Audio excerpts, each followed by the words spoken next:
Hello and welcome everybody. Thanks for joining us for today's webinar, Building a Profitable Onboarding Program in 3 Simple Steps. My name is Chani Patel and I'm a Product Marketing Manager here at Doxum and your MC for today. For today's session, I'm joined by Doxum CMO, Sean O'Donovan, who will walk you through the bulk of the presentation.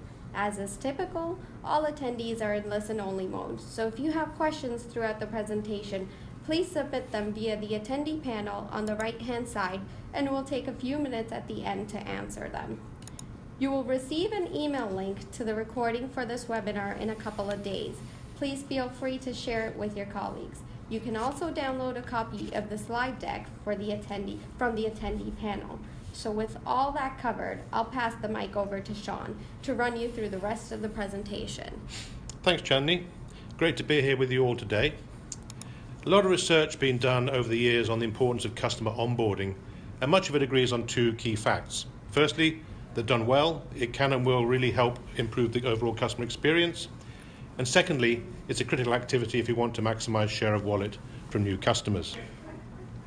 And nowhere is this more important than in the first 3 months of the customer relationship. These first 90 days are the key to unlocking new customer value for your community financial institution. And why is that? Because according to BAI and Martech research, 81% of successful cross-selling takes place in the first 90 days of onboarding, with 60% of this happening in the first month alone. So if you aren't communicating effectively with your new customers during this critical time period, it's very likely you're leaving money on the table. Given the clear importance of the onboarding period to wallet share gain, it's startling to learn that according to Jim Marous in the Digital Banking Report from 2016, over 45% of banks and credit unions still don't have any sort of structured onboarding process in place whatsoever. Regardless of whether you're part of that 45% or not, this gap in consistent onboarding activities means you have an opportunity to pull ahead of your competition with your own onboarding processes. Implementing even a simple onboarding program can bring immediate and lasting rewards to your bank and credit union that many of your competitors currently are only dreaming of. Okay, so I'm going to do about 3 polls, actually not about, exactly 3 polls in today's session. I'm going to run the first poll now. We're going to share all the poll results with everyone so you'll be able to see what your peers are responding.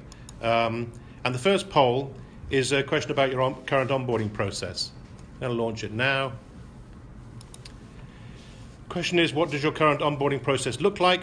And there's 4 answers. You can just choose one of them. Certainly appreciate you all voting now. The first answer is, oh dear, we're on one of the 45% help. We do stuff, but it's far from consistent, is number 2. Number 3, we have a program, but it's a bit of a one-size-fits-all. And number 4, if you're that good, we execute targeted campaigns that drive real wallet share gains. Okay, normally I'll cut off around 70 because some people don't seem to like to vote. It is anonymous, so don't worry about that. They won't be showing who's said what. So we're moving in close to 70 now. If I can ask a few more people to vote so we get a nice spread. And you'll be able to get a feeling of what your peers are doing. Okay, we've hit 70, so I'm going to share the results and share the data for you. So let's have a look at this. Okay, well, some of you, good on you for admitting you're one of the 45%. That's probably why you're here today.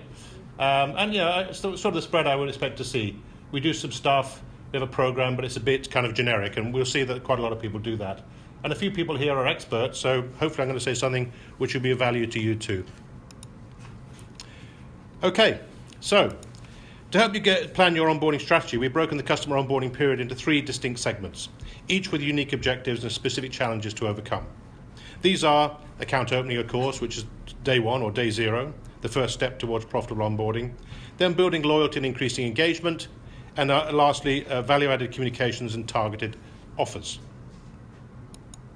You've all heard the saying that you never get a second chance to make a good first impression.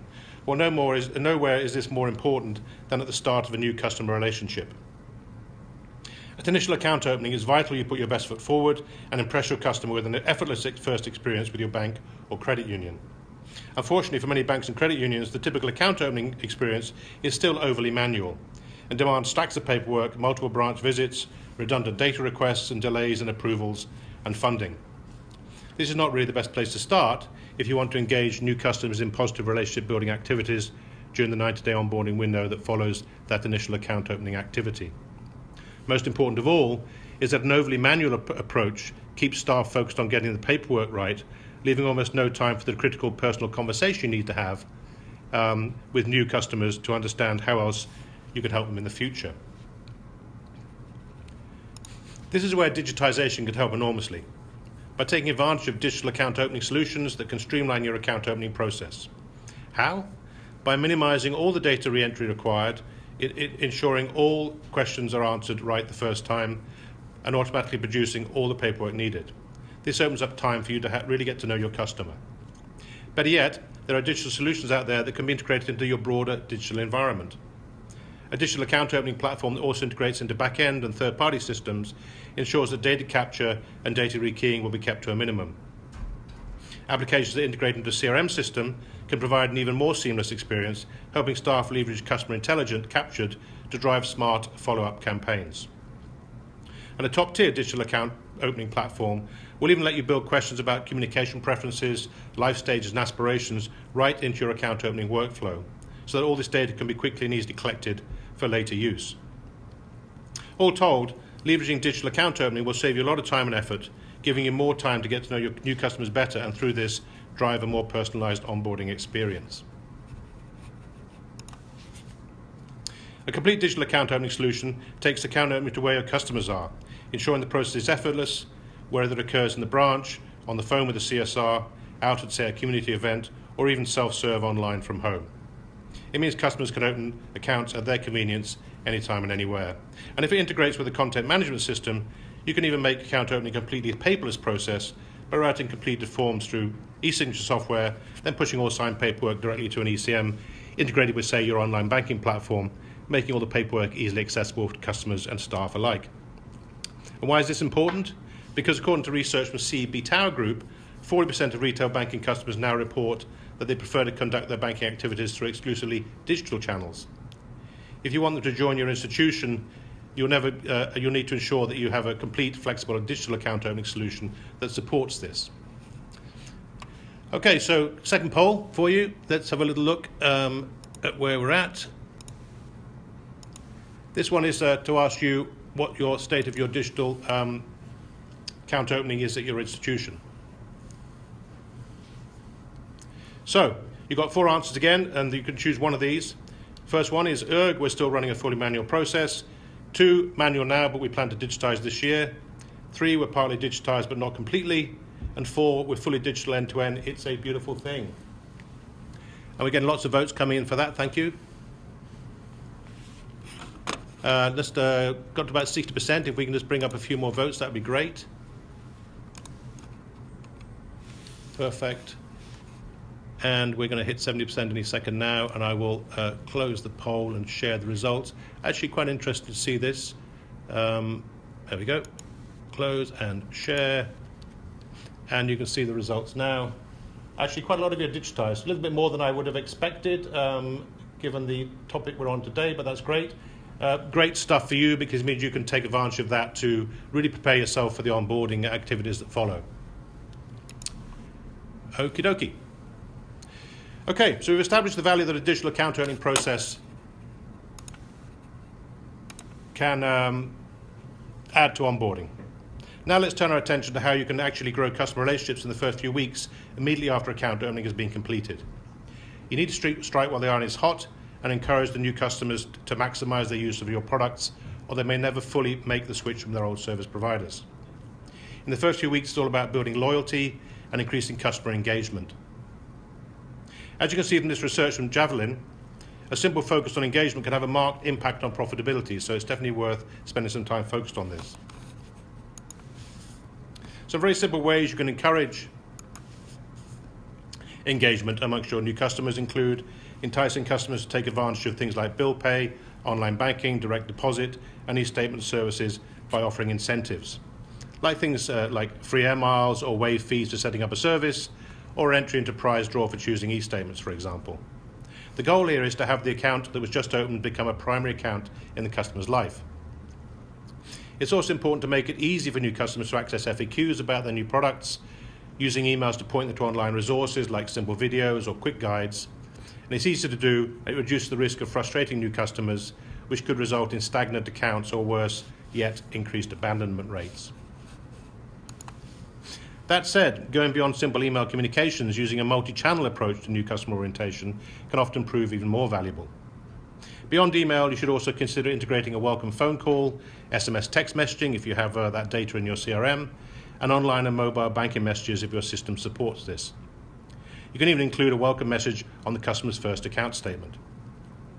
Your goal is to ensure your bank and credit union stays top of mind and that each interaction is creating a higher level of engagement between the new customer and your organization. Don't let this all overwhelm you though. Tools like CRM can help automate these processes so that emails are sent out automatically and workflows are triggered for follow-up phone calls and such like. And don't underestimate the value of offline channels to offer your customers that personal touch either. One effective strategy we've seen with a lot of our clients is to send out a welcome kit by mail with a personalized message that speaks directly to the new customer, outlining how to enjoy the services they've already signed up for, as well as briefly highlighting the value of other services they may want to consider. And of course, you should not forget to include a simple thank you for joining your institution in that welcome kit. A great approach to ensure you leverage all these multiple channels is to create a customer orientation journey. It's quite simple to do. Just gather a few team members who are in the know together and map out all the possible customer interactions that you could have throughout the onboarding cycle, similar to that timeline I showed you in the first couple of slides. Okay, last poll of the day, and this is going to be talking about how you leverage your own onboarding communications. In this case, it's a multi-pick poll, so you can choose any one of the 5 items. I think I've got them all. I should have maybe put another in there. I apologize if I didn't. But so basically, what are you using to regularly leverage for onboard communications? Email, SMS messaging, your online banking platforms, statements, and offline things like direct mail. So the votes are streaming in. Interesting enough, no one's using SMS, which is probably what I expect to see. Thank you very much for participating. As I said before, these are all anonymous, so no one's going to see your results, your particular results. There's a really good mix of people, mix of stuff being used. Okay, votes are streaming in. Okay, let's see if we can get to 70%. Okie dokie. Okay, I'm going to close the poll now. I've got some more coming in now. People are just thinking. This is multi-pick, so it takes a bit longer than normal. Okay, close the poll and share it. And so someone is using SMS messages. Congratulations on, or some of you, I don't know how many people that is. Congratulations on doing that. Obviously lots of email. Online banking's doing well, and obviously some direct mail, that's always a good thing. So nice mix of communications.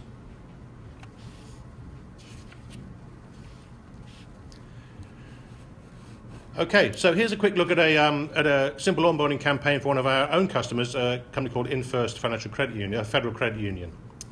They developed a program to send out a series of 7 emails over 60 days. These are just 4 of the emails here. Started with a welcome letter, of course, moved through banking options, introduction to the checking account that the customer had taken out, through to some cross-sell loan promotions.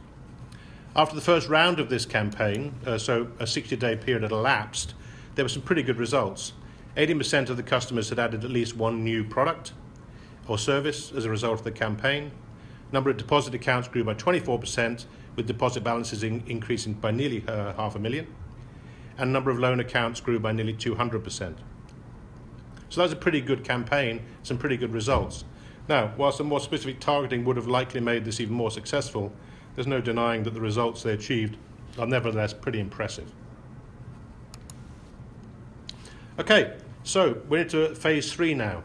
So by now your new customer has been through initial onboarding, driving value from the accounts they've opened, and you've been communicating with them with some value-added content that's going to make them become a more comfortable member of your customer base. The onboarding journey shouldn't have stopped there, of course. Recent research from JD Power indicates that the most effective onboarding programs connect with customers more than 7 times in the first 3 to 6 months.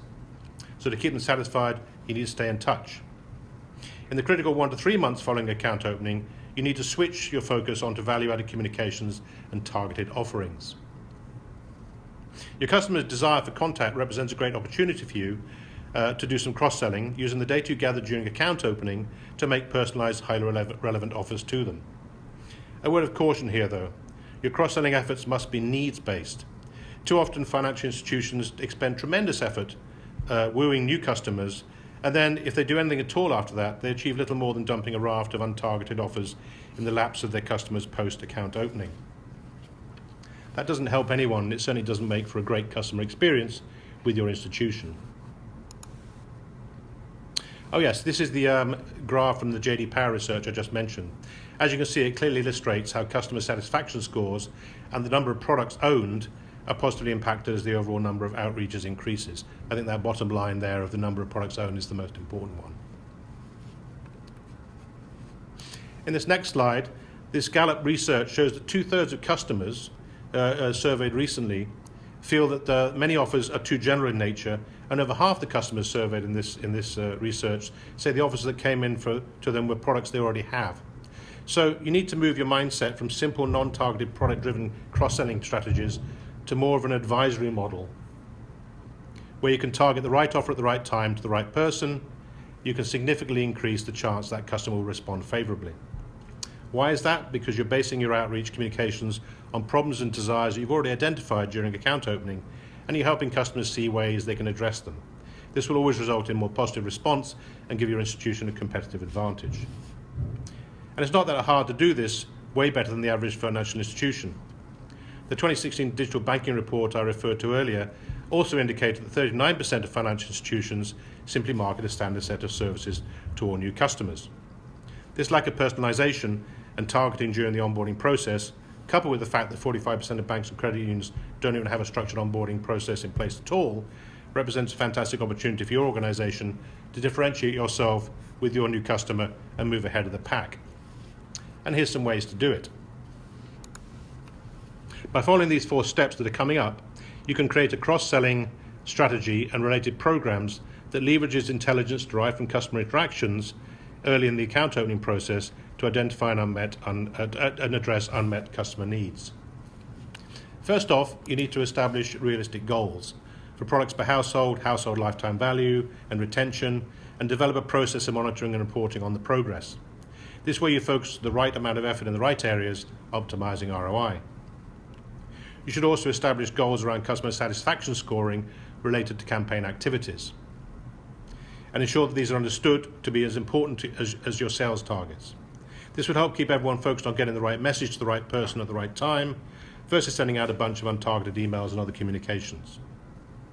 High volume activity may make your marketers feel good about their level of output, but it could be having a detrimental effect on the customer's feeling towards your institution.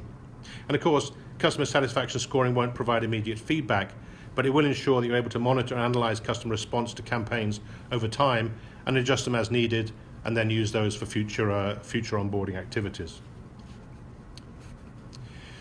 You should develop targeted customer segments using data captured during onboarding. When you do this, don't just focus on what products or service you want to promote, but consider also segmenting your lists based on demographics, channel preferences, life stages, existing product ownership, etc. And for existing customers that have just opened additional accounts, you can also leverage business analytics tools to mine the data you already have around them and identify additional cross-selling opportunities to supplement your other onboarding outreach. You should build campaign offerings around the needs of these segments, and leverage your knowledge of these segments to define the right campaign messaging and design for each segment.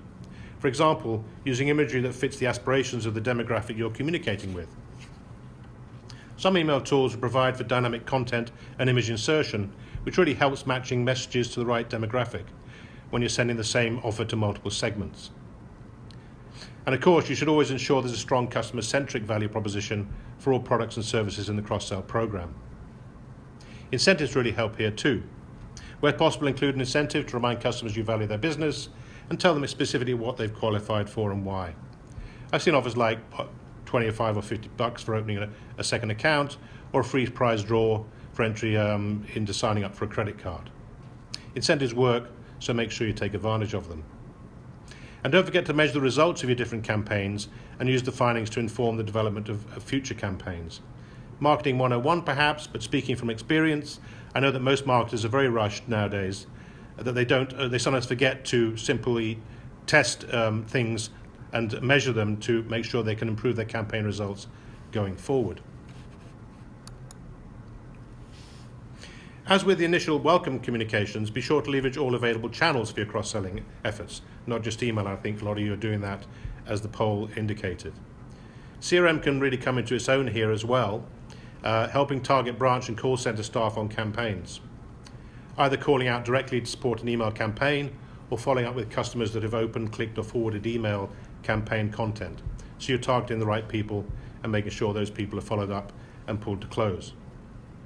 Email is a fantastically cost-effective channel when it comes to cross-selling, but intelligent phone follow-up with your most engaged customers is what really can help close more deals more efficiently. In the future of retail financial systems from Cognizant and Market Force, researchers found that over 93% of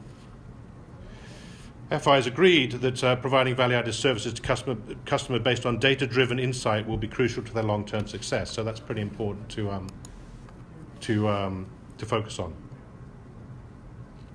Customers still have the same basic financial needs as always, but today more financial institutions than ever are vying for their business. This ever-increasing competition means new customer acquisition has never been so difficult or costly. So when a customer decides to do business with your institution, it's imperative you go out your way to engage and retain them with a comprehensive onboarding process. The good news is that an effective onboarding strategy can deliver real tangible and real valuable ROI very quickly. In fact, Jim Maroos from Digital Banking Report estimates that the value of each retained household exceeds $400 when the cost of acquisition is added to the value of the new customer relationship. Add your increased cross-sell revenue to that, and you can see why successful onboarding and related cross-selling can cover the cost of new solution deployment in a very short period of time and put you on the path to lasting customer profitability before you know it. And while applying all the advice we've shared in this webinar today to the letter will surely maximize results, it's absolutely not necessary to boil the ocean. If it all seems a bit daunting, don't worry. Remember that it's better to start small than not at all. By doing something simple, you'll still be ahead of 45% of all other institutions, and an example I shared from InFirst FCU clearly demonstrates that just getting going can yield some really significant value. Okay, so before we move to Q&A, I'll say two things. Please do feel free to pop some questions into the attendee panel in the right-hand side of your screen. And I'm going to take a couple of seconds here just to take a moment to provide a quick overview of DocSim for those of you who don't already know, as I know from looking at the attendee list today that many of you probably don't. We've been servicing the needs of North American banks and credit unions for over 16 years, and today hundreds of credit unions and banks across Canada and the US derive huge value from what we call the DocSim Customer Engagement Platform. This is an integrated set of applications designed to help banks and credit unions digitize their customer interactions and, through this, drive enhanced customer experiences. Among other things, the DocSim Customer Engagement Platform delivers digital account opening, customer relationship management, and campaign management applications that banks and credit unions can use to develop and execute smart onboarding programs, as you can imagine. So with that little commercial over, I'm going to move us on now swiftly to Q&A, leaving a few minutes at the end, and we'll have a little check on the questions we've had come up, and I will attempt to answer them. If I can't, I will get back to you after the event. Okay, one of these is from a Canadian customer. How does this DocSim solution integrate with or work with CASL? CASL is the Canadian anti-spam legislation, so the same as CAN spam in the US.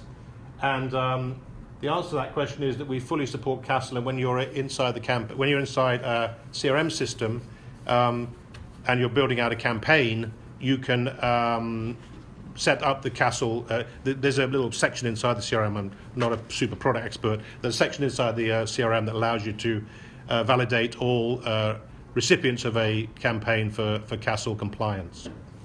And because our emails platform, actually we announced it today, our email platform is integrated with our CRM system as of now, you can manage that campaign all from within the CRM environment. Okay, what's the next one? Okay, how do I make my digital account opening process as welcoming as possible? That's an interesting one. So as you mentioned during the webinar, the opportunity to make it sure it's genuinely an end-to-end process. Quite a few of you, I think, were saying they had some pretty good account opening process, but not fully end-to-end.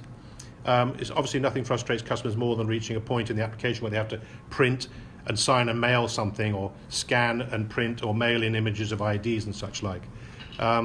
So that's certainly a first thing, is to make sure it's digital end-to-end rather than partial.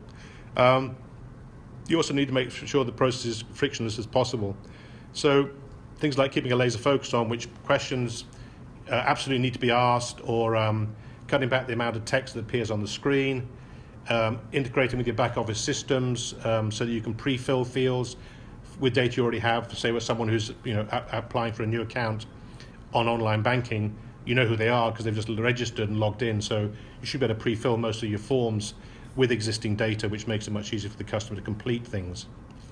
And for self-serve account opening, which obviously is another side of the digital equation which you need to complete, things like context-specific help is very useful, as is perhaps even a live chat function, so that people who may have questions because they're doing self-serve from their house can get their questions answered in channel and in real time. I think that would make it as welcome as it could be.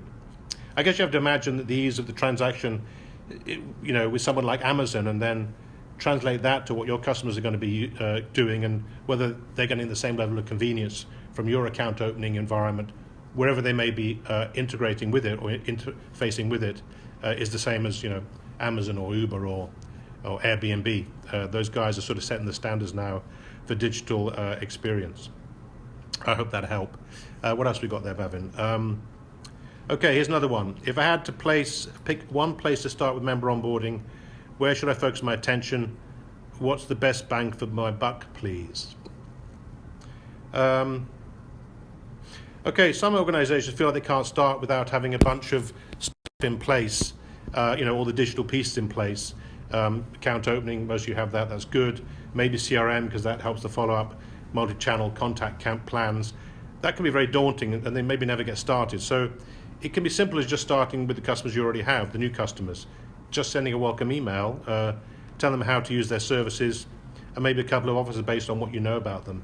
I mean, even if you've got a fairly manual process for account opening, you can always find something out, and it's a good starting point. If your email marketing program has a survey function, you can send out a survey, asking them how their experience has been so far, asking what more they want to know about, maybe offering them a $5 gift card for responding, and you'll probably get feedback on what's working and not working in your current process. Also maybe some more specific and current information on that you could use to send out personalized cross-sell, because you can ask them some pointed questions within that survey environment. They'll feel appreciated and heard because you're responding favorably to what they've told you, so it would be a win-win. And then you can get feedback from front office staff who can give you insights into what's going on and figure out which part of onboarding you could perhaps address next. Okay, another question come in here. Don't know which country this is from. This is, how does DocSim help with content management? So our customer onboarding platform integrates an ECM system, an electronic contact management system, into the environment of the DocSim DocSim CEP. And that means that, for example, if you're setting up new loans, or you're setting off a new account opening paperwork with a new client, all that paperwork can be created. I wouldn't even say paperwork. All of the forms can be created and can be routed through electronic signature, whether that's through the self-serve environment or in branch with a universal teller, and can be signed, and then it can be routed right to the ECM, and then our ECM connects with a bunch of online banking platforms. And so you can basically say to your customer, hey, all of the forms you filled out, which you normally hand them in an envelope, are going to be available online for them to log in and find at their convenience. So basically ECM is fully integrated, and it's also used by many of our clients. Much of our clients I mentioned earlier came onto the DocSim platform many years ago through our e-statement services, so they can obviously use that ECM for their e-statements as well. So basically it helps out with all of the paperwork that's inside the part of the loan origination or account opening process. Okay, I think we've run out of time now, so I'm going to have, unfortunately, call that a day. We have a couple more questions. We will respond to those after the event. We know who asked questions. I want to thank you all for attending today, and I think I have one more slide to show you. That was me with the question. I'm not the expert, but whatever. We have a new webinar, quick tour of our DocSim account opening. We launched this product. It's a very contemporary account opening, fully SaaS-based, with all channels covered from in-branch to out in the community to online to self-serve. If you'd like to see that product, you can join us on Thursday, February the 23rd at 2 p.m. EST to see what the product can do for you. You can save your seat using the link in the chat box on the right-hand side. Again, thank you for attending, and I wish you a very good day.